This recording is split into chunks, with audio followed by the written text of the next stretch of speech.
thing to remember.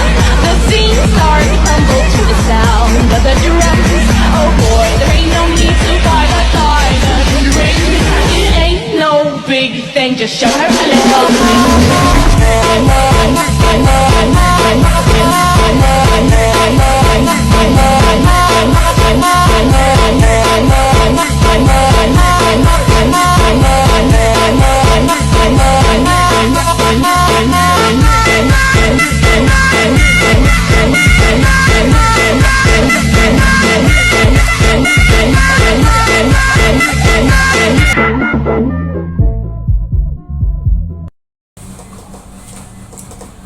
Oke, pada nomor pertama kita akan olah data pada uji binominal.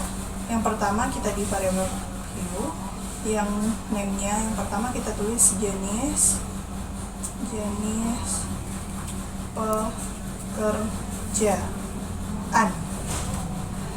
Lanjut di enter, type-nya 6 rig, width-nya 8, desimalnya kita nolkan. Lalu di labelnya kita tulis jenis pekerjaan. Terus di none-nya yang pertama kita tulis, value yang pertama kita tulis pekerja kantoran, kita add. Lalu yang kedua itu wirausaha,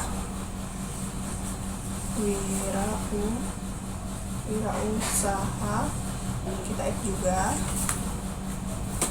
Sudah, lalu oke. Lanjut di data view. Di sini kita klik di bagian jenis pekerjaannya, karena sebelumnya kita sudah membuat data. Kita buka Excel, kita cari, kita copy. Oke,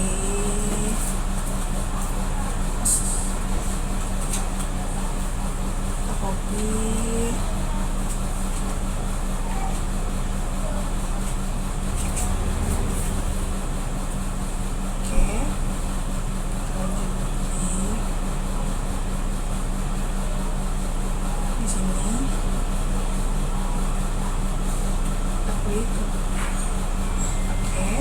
Di sini sudah ya sampai 50. Kita klik di analisis, kita cari di non parametric test, agregasi dialog di binominal. Semuanya kita pindahkan, tinggal kita Oke, ini udah keluar hasilnya untuk binominal test selesai. Kita lanjut. Kita lanjut ke nomor 2, masih dengan uji binomial.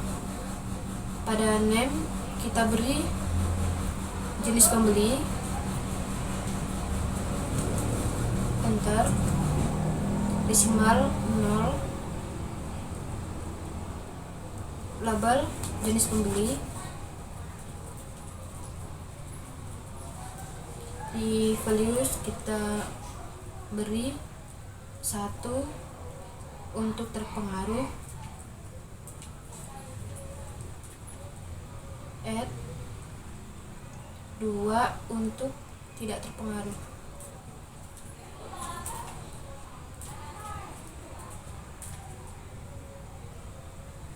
Oke, lanjut ke data view. Pada jenis pembeli kita masukkan datanya, kita masuk ke Excel,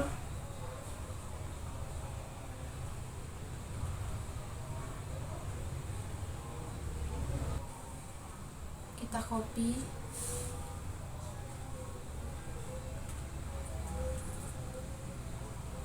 masuk ke SPSS,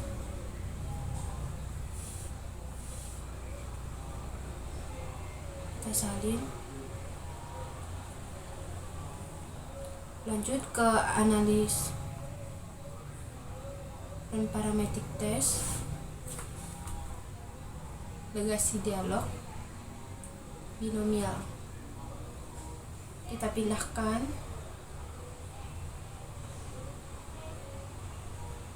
Oke. Ini hasil untuk uji binomial. Selanjutnya kita akan mengerjakan soal nomor 3, yaitu uji C kuadrat sampel tunggal. Pada name kita ketikkan media sosial, kita enter, lalu bawahnya kita ketikkan jumlah, enter. Pada desimal kita ubah jadi 0,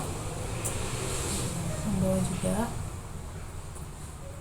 Setelahnya label kita tulis media sosial. Lalu pada values kita ketikkan 1 untuk Instagram, add 2 untuk TikTok, add 3 Twitter, add, lalu oke. Lalu untuk measure-nya, yang atas incline nominal dan yang bawah scale. Lalu kita pindah ke data view, kita ketik 1 sampai 3. Nomor 1 jumlah 23, 2 22, 3 15. Lalu kita pencet data, kita pilih weight cases, kita pilih weight cases by, kita pindahkan yang jumlah, lalu pencet OK. Setelahnya kita pilih analyze, non parametric test, chi-square, pindahkan yang media sosial. Setelahnya OK. Hasil dari uji C kuadrat sampel tunggal. Oke, kita lanjut dengan soal yang keempat, masih dengan uji C kuadrat sampel tunggal. Untuk yang pertama kita masuk di variable view. Yang pertama itu kita beri nama varian rasa kopi. Varian rasa kopi. Terus kita enter. Yang kedua itu jumlah, kita enter.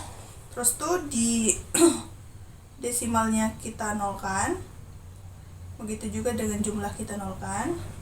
Di labelnya itu yang di atas kita tulis varian rasa kopi. Oke. Di values-nya non, di missing-nya non. Terus tuh oh ya, di values-nya yang pertama kita tulis, yang pertama itu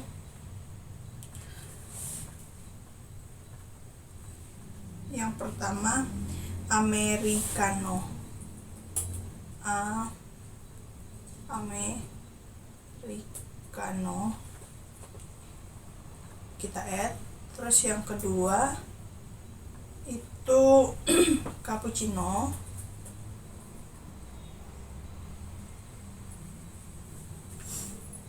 Terus yang ketiga itu hazelnut latte.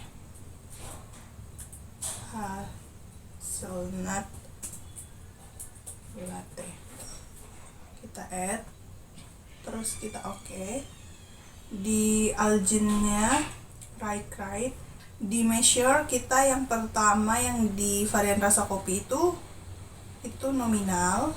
Terus di yang bagian jumlah measure-nya scale. Oke, kita lanjut di data view. Untuk yang varian rasa kopi itu kita tulis 1 2 3. Yang jumlah yang pertama, yang satu itu 60, yang kedua itu 50, dan yang ketiga itu 40. Kita klik data. Selanjutnya kita cari weight case. Jumlah, kita klik jumlah, kita klik weight case by, terus kita pindahkan, kita klik OK. Terus kita ke analisis, cari non parametric test, kita legasi, klik Cheek Squares. Terus tuh varian rasa kopi kita pindahkan di itu, tinggal kita klik OK. Oke, di sini ini hasil dari soal yang keempat, yaitu cheese squares. Sekian. Oke, kita lanjut di nomor yang kelima, yaitu uji rantes. Pada name yang pertama kita beri mahasiswa. Yang kedua, posisi duduk. Bentar. Di desimal 0.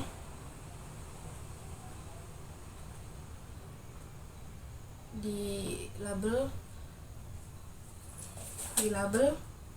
mahasiswa. Yang di bawah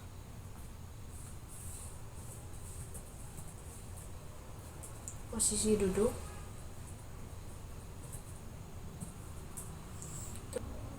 Lanjut di values yang bawah. 1 untuk laki-laki,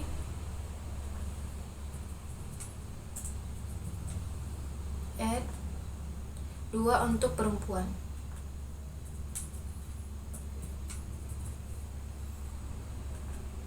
Oke. Di kolom yang atas 13, di align left, bawah juga left. Di measure ordinal, bawah juga ordinal. Kita ke data view. Pada tabel mahasiswa kita ambil data yang dari Excel yang udah kita buat.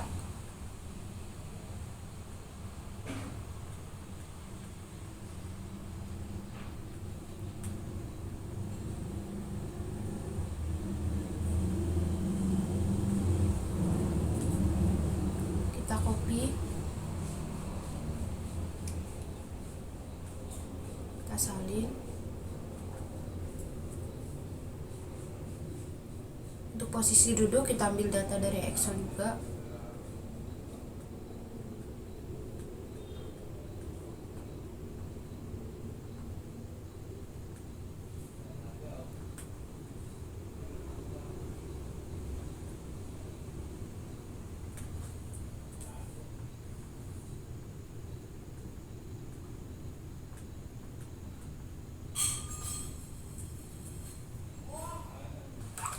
Lanjut ke analyze. Pilih non parametric test, legasi dialog, dan teks. Kita pindah yang posisi duduk. Kita pilih main, option, deskriptif, continue. Oke. Ini tabel untuk run text selesai. Selanjutnya kita akan mengerjakan soal nomor 6, masih di ujiran. Pada nama kita tuliskan mahasiswa. Enter, lalu jawaban. Enter. Desimal kita ubah ke 0. Yang bawah juga.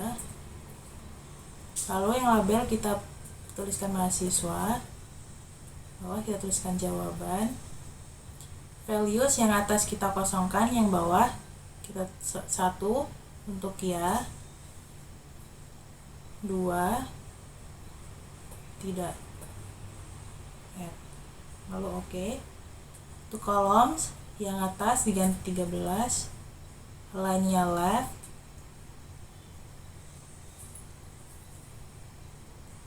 measure-nya ordinal. Data view, kita pindahkan data yang telah kita catat.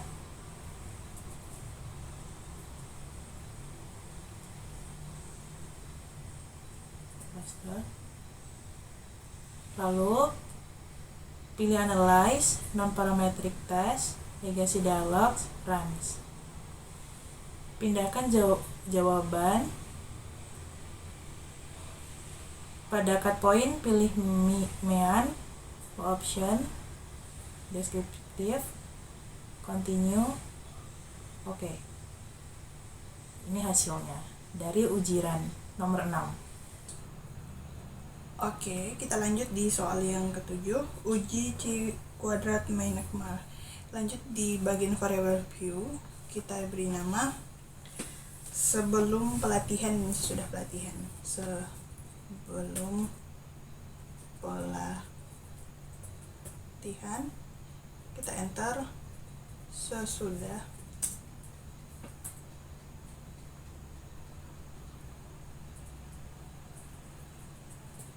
pelatihan, kita enter. Untuk tabnya numerik, untuk widthnya masih 8, desimalnya kita nolkan dua-duanya. Oke.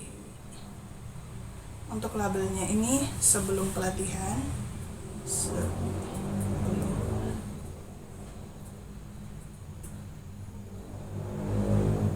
pelatihan. Yang di bawahnya sesudah.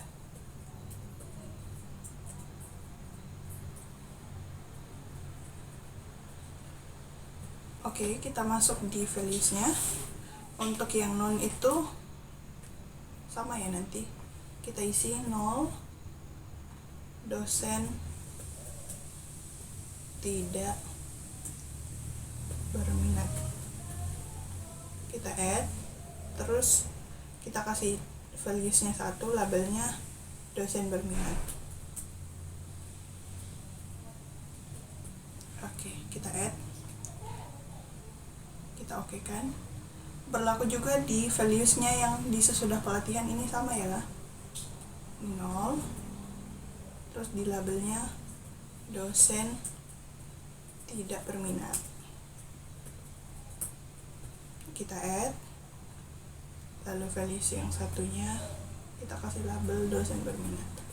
Dosen berminat. Kita add, kita oke. Terus di missingnya itu columns-nya 8, ini alginea right. Terus tuh di measure-nya itu nominal dua-duanya ya. Oke, lanjut kita ke data view. Ini di sebelum pelatihan dan sesudah pelatihan. Kita ambil datanya di Excel karena sebelumnya sudah kita persiapkan.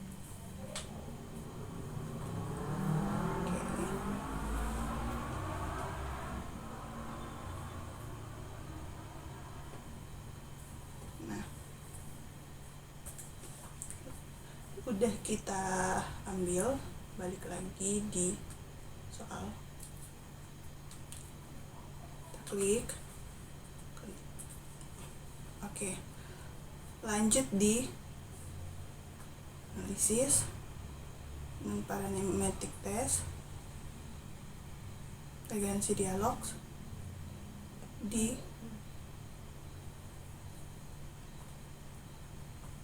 terus tuh ini kita pindahkan. Oke, ini yang di test type-nya kita klik di Meinekmar, Wilson-nya kita hilangkan, tinggal klik oke. Ini hasilnya. Oke, di sini ada hasil interpretasi uji binominal. Yang pertama itu, uji binominal memaparkan bahwa kategori jenis pilihan mahasiswa setelah lulus yang digunakan adalah 2, yaitu kantoran dan berwirausaha. Yang kedua, jumlah masing-masing adalah kantoran 40 dan berwirausaha 10. Yang ketiga, nilai proposal uji tes prop sama dengan 0,50. Yang keempat, proporsi pengamatan untuk kategori kantoran sama dengan 0,80 dan kategori untuk berwirausaha sama dengan 0,20. Yang kelima, hasil nilai peluang eksak binominal 2 arah ekstaksik dalam kurung 2 tilde tutup kurung atau p-value adalah 0,000 lebih lebih kecil 0,05, maka keputusannya HO ditolak. Dan yang keenam, kesimpulan jumlah frekuensi pilihan mahasiswa setelah lulus untuk kantoran dan berwirausaha adalah beda. Interpretasi uji binomial yang kedua. Pertama, uji binomial memaparkan bahwa kategori jenis brand ambassador mempengaruhi atau tidak. Yang digunakan ada dua, yaitu terpengaruh dan tidak terpengaruh. Jumlah masing-masing adalah pengaruh 8 dan tidak terpengaruh 12. Nilai proposal uji tes prop 0,50. Proporsi pengamatan untuk kategori pengaruh sama dengan 0,40 dan kategori untuk tidak terpengaruh sama dengan 0,60. Hasil nilai peluang eksak binomial dua arah x-aksis two-tailed atau p-value adalah 0,53 lebih besar dari 0,05, maka keputusan HO diterima. Kesimpulan jumlah frekuensi pilihan brand ambassador mempengaruhi atau tidak untuk pengaruh brand ambassador dan tidak terpengaruh brand ambassador adalah sama. Interpretasi uji C kuadrat sampel tunggal. 1. Pada bagian frekuensi memuat pertama informasi nilai pengamatan atau observed merupakan hasil data mentah yang diperoleh peneliti. Kedua, informasi nilai harapan atau expected, yaitu jumlah rata-rata dengan nilai sama besar untuk masing-masing pilihan. Ketiga, sisaan untuk masing-masing media sosial yang sering digunakan. 2. Pada bagian tes statistik, kita dapatkan informasi nilai C kuadrat atau X kuadrat 1,900 DF atau derajat bebas atau degree of freedom sama dengan 2. Tampak pula bahwa tidak ada sel dengan nilai harapan lebih dari 5. P-value sama dengan 0,387. P-value lebih besar dari 0,05, maka HO diterima, HA ditolak. Kesimpulannya bahwa media sosial yang paling sering digunakan adalah remaja adalah sama. Oke, kita lanjut di yang keempat, uji C kuadrat sampel tunggal. Interpretasinya yang pertama, pada bagian frekuensi memuat, yaitu terbagi ada 3 golongan. Yang per A, informasi nilai pengamatan observed merupakan hasil data mentah yang diperoleh peneliti.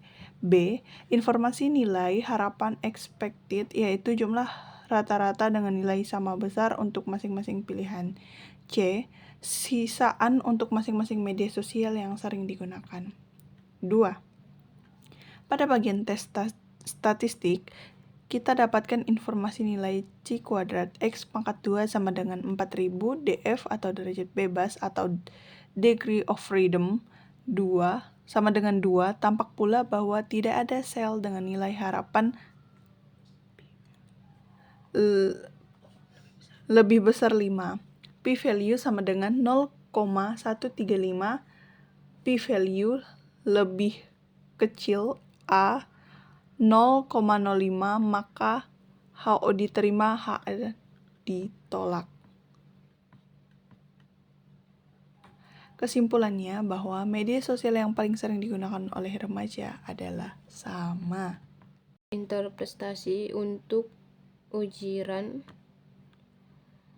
yang pertama, test value sama dengan 1,60 menunjukkan nilai mean group dan merupakan nilai yang digunakan sebagai cut point, yaitu sebesar 1,60. Yang kedua, cases kurang dari test value sama dengan 2 menunjukkan bahwa mahasiswa duduk secara random. Yang ketiga, cases lebih dari test value sama dengan 3 menunjukkan bahwa mahasiswa duduk secara tidak random. Yang keempat, total cases sama dengan 25 menunjukkan bahwa pasien yang dijadikan sampel yaitu 25. Number of runs sama dengan 12 menunjukkan banyaknya runs sebanyak 12. Z sama dengan 0,23 menunjukkan nilai Z yaitu sebesar min 0,213. Nilai AS SIG sama dengan 0,831 lebih dari 0,05, maka HO diterima, HA ditolak, yang berarti posisi duduk pada mahasiswa dan mahasiswa bersifat random.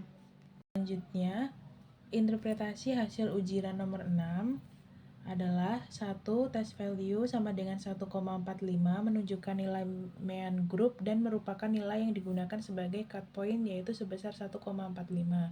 2. Cases lebih kecil test value sama dengan 22 menunjukkan bahwa jawaban tidak. 3. Cases lebih besar dari test value sama dengan 18 menunjukkan bahwa jawaban iya. 4. Total cases sama dengan 40 menunjukkan banyaknya pasien yang dijadikan sampel yaitu 40. 5. Number of runs sama dengan 8 menunjukkan banyaknya run sebanyak 8. 6. Z sama dengan negatif 3,981 menunjukkan nilai Z yaitu sebesar negatif 3,981.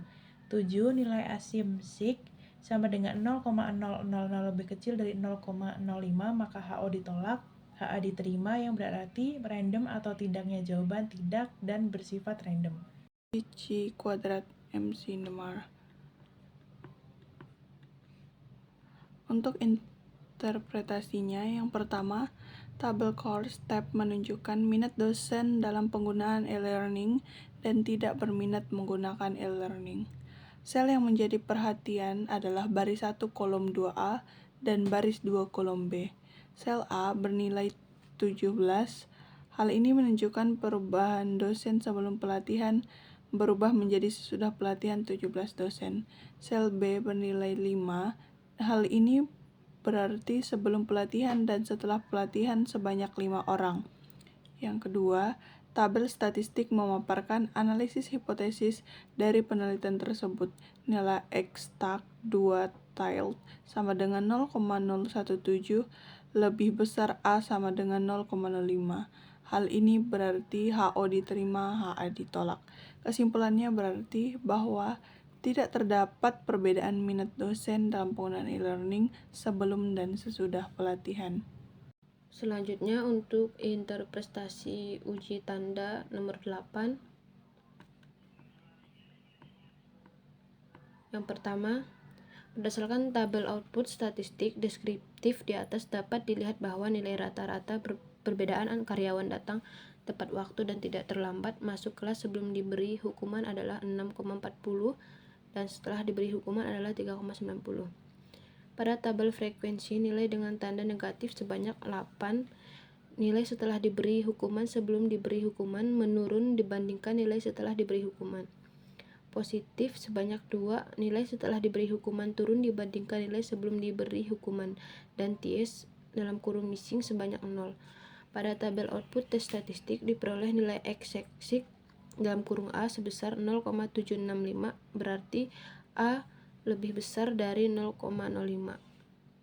Maka HO ditolak dan HA diterima. Kesimpulannya yaitu bahwa terdapat perbedaan antara sebelum diberi hukuman dan sesudah diberi hukuman setelah diberi hukuman. Selanjutnya interpretasi hasil uji tanda Wilcoxon. 1. Dari luaran terlihat bahwa dari 10 pengamatan ada 2 data mempunyai beda negatif, 8 data bernilai positif dan tidak ada yang sama atau ties. Dalam uji Wilcoxon, yang dipakai adalah jumlah beda-beda yang paling kecil. Dalam contoh ini diambil beda negatif, yaitu 15,50 atau dilihat iuran pada kolom sum of ranks.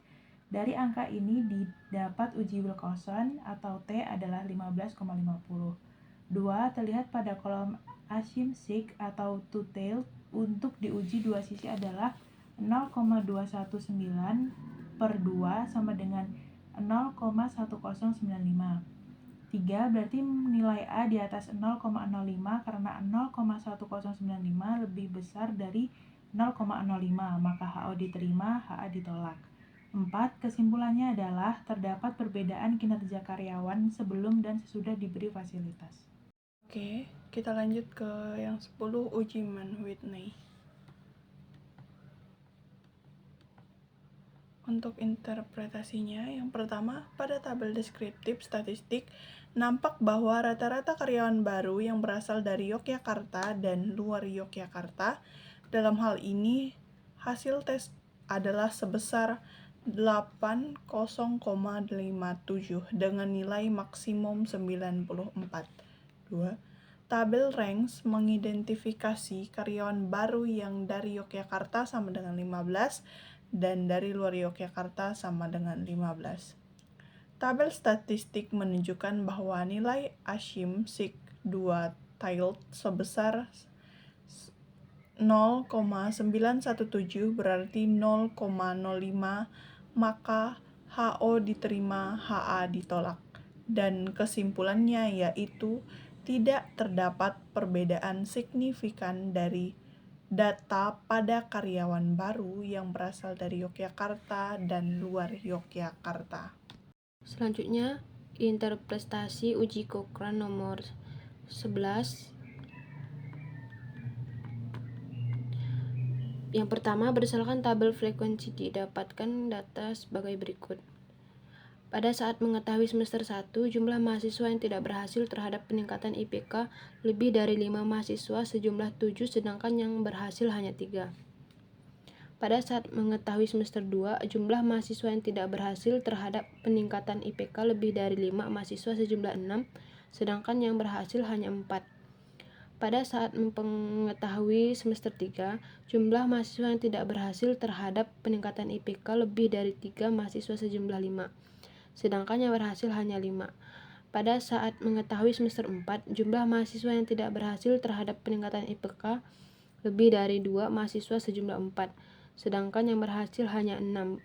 Berdasarkan tabel statistik, jumlah sampel sebanyak 10, nilai hitung untuk Q Cochrane sebesar 2,143, nilai DF sebesar 3 didapat dari K min 1K sama dengan jumlah proporsi, nilai Ashim-Sik sebesar 0,543 lebih besar dari 0,05, maka HO diterima. Kesimpulannya, tidak terdapat perbedaan antara semester 1, semester 2, semester 3, semester 4 terhadap nilai IPK mahasiswa. Selanjutnya, interpretasi hasil uji Friedman. 1. Pada tabel ranks didapatkan data rata-rata terhadap kepuasan karyawan pada 5 tahun pertama, 5 tahun kedua, 5 tahun ketiga. Pada 5 tahun pertama 2,40, kemudian sedikit menurun pada 5 tahun kedua yaitu sebesar 2,30 dan turun kembali sebesar 1,30. 2. Pada tabel statistik diperoleh data sebagai berikut. Pertama, jumlah responden sebanyak 10, kedua nilai hitung Chi-square sebanyak 7.400, ketiga nilai DF sebesar 2 atau K-1, keempat nilai Ashim-Sik sebesar 0,025 lebih kecil dari 0,05 maka HO ditolak, HA diterima. 3. Kesimpulannya, terdapat perbedaan kepuasan karyawan terhadap 5 tahun pertama, 5 tahun kedua, 5 tahun ketiga. Selanjutnya, interpretasi untuk uji Kruskal-Wallis nomor 13. Pada tabel deskriptif statistik diperoleh hasil sebagai berikut.